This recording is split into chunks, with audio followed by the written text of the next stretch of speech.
5-15 ভিতরে কবার যায়, নামতা পড়ে দেখবো যে কবার যায়। দেখো 5-15 ভিতরে দেখো যদি নামতা পড়ি 5-3-15 3বার যাবে। তো এটার সাথে এটার প্রথম গুণ, তাহলে 7 দুগুণে 14, 14 সাথে 4 যোগ, 14 সাথে 4 যোগ করলে আসে 18। আসসালামু আলাইকুম। আজকের ভিডিওতে আমরা আলোচনা করব কিভাবে ভগ্নাংশের যোগ করা হয়, কিভাবে ভগ্নাংশের যোগ করব। এখানে আমি দুটো অঙ্ক দিয়েছি, দুটো অঙ্ক করিয়ে দেখিয়ে দেবো। তো চলো সময় নষ্ট না করে শুরু করা যাক। আজকের এখানে প্রথমে একটা অঙ্ক দেওয়া আছে দেখো, কিন্তু তোমাদেরকে একটা জিনিস মনে রাখতে হবে, ভগ্নাংশের যোগ বিয়োগ করতে গেলে তোমাদেরকে অবশ্যই লসাগু শিখতে হবে, লসাগু জেনে রাখতে হবে। এই ভিডিওতে আমি লসাগু সম্পর্কে কোনো আলোচনা করব না। দেখো প্রথমে একটা অঙ্ক দেওয়া আছে, এই অঙ্কটাকে কিভাবে আমরা সমাধান করব। এটা ভগ্নাংশ, এটাও ভগ্নাংশ, দেখো এটাও অপ্রকৃত ভগ্নাংশ, এটাও অপ্রকৃত ভগ্নাংশ। এই ভগ্নাংশ দুটিকে আমরা কিভাবে যোগ করব। দেখো প্রথমে কি করবে, দেখো নিচে এর হর কত 5, এর হর কত 3। এই প্রথম এই দুটো সংখ্যার আমরা লসাগু করব। তাহলে 5 আর 3-এর লসাগু করলে আসে 5-3-15, এর লসাগু আসবে 15 লসাগু আসবে। এবার দেখো এই 5-15 ভিতরে কবার যায়, নামতা পড়ে দেখবো যে কবার যায়। দেখো 5-15 ভিতরে দেখো যদি নামতা পড়ি 5-3-15 3বার যাবে, তাহলে আমরা এখানে 3 লিখব, লিখে গুণের চিহ্ন দেবো। দেওয়ার পরে দেখো উপরে লব কত আছে, লব 12 আছে, 12টা আমরা লিখে দেবো। দেখো মাঝখানে যোগের চিহ্ন আছে, যোগের চিহ্ন লিখলাম। এবার দেখো 3-15 ভিতরে কবার যায়, 3-এর নামটা যদি পড়ি 3-15 ভিতরে 3-5-15 5বার যাবে, তাহলে 5 লিখলাম, তারপরে গুণের চিহ্ন। এবার দেখো উপরে লব কত আছে, উপরে লব আছে 10 বসিয়ে দিলাম, গেল। এবার কি করব, এটার সাথে এটা গুণ আছে, গুণ করব। তাহলে 12 সাথে 3 গুণ করলে আসে 3-12 36, যোগের চিহ্ন আছে, যোগের চিহ্ন বসিয়ে দিলাম। এবার দেখো 5-এর সাথে 10 গুণ করলে আসে 5-10 50, বাই চিহ্ন আছে, বাই চিহ্ন টেনে দিলাম, নিচে হর আছে 15 লিখে দিলাম। এবার কী হবে দেখো 36 আর 50-এর যোগ আছে, 36 আর 50 যোগ করলে আসে 86। আমরা লবে লিখব 86। হর কত আছে, হর দেখো 15, হর আছে 15।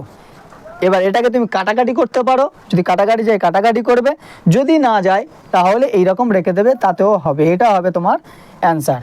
আশা করি এটা করিয়েছি তোমরা বুঝতে পেরেছো। যদি এটা বুঝে থাকো তাহলে আমি দ্বিতীয় একটা করাচ্ছি। দেখো কিন্তু এখানে একটা সমস্যা আছে, দেখো এটা কিন্তু মিশ্র ভগ্নাংশ দেওয়া আছে।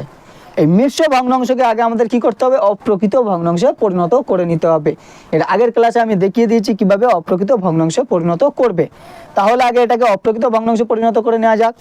তাহলে এটাকে যদি আমি অপ্রকৃত ভগ্নাংশে পরিণত করি কত হবে, দেখো এটার সাথে এটার প্রথম গুণ, তাহলে 7 দুগুণে 14, 14 সাথে 4 যোগ, তাহলে 14 সাথে 4 যোগ করলে আসে 18, নিচে লব কত হবে, হর কত হবে 7, যোগের চিহ্ন আছে, যোগের চিহ্ন বসিয়ে দিলাম।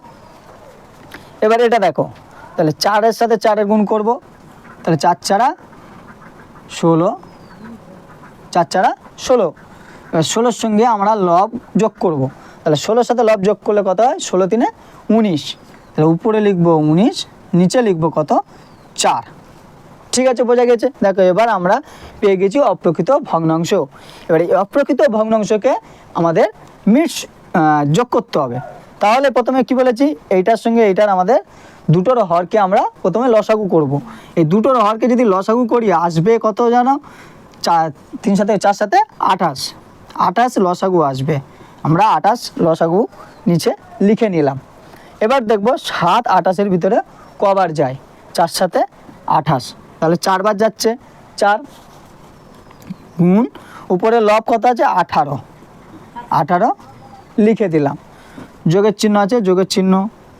4-28-এর ভিতরে কবার যায়, 7বার যায়, 7 লিখলাম, গুণের চিহ্ন, লব কত আছে 19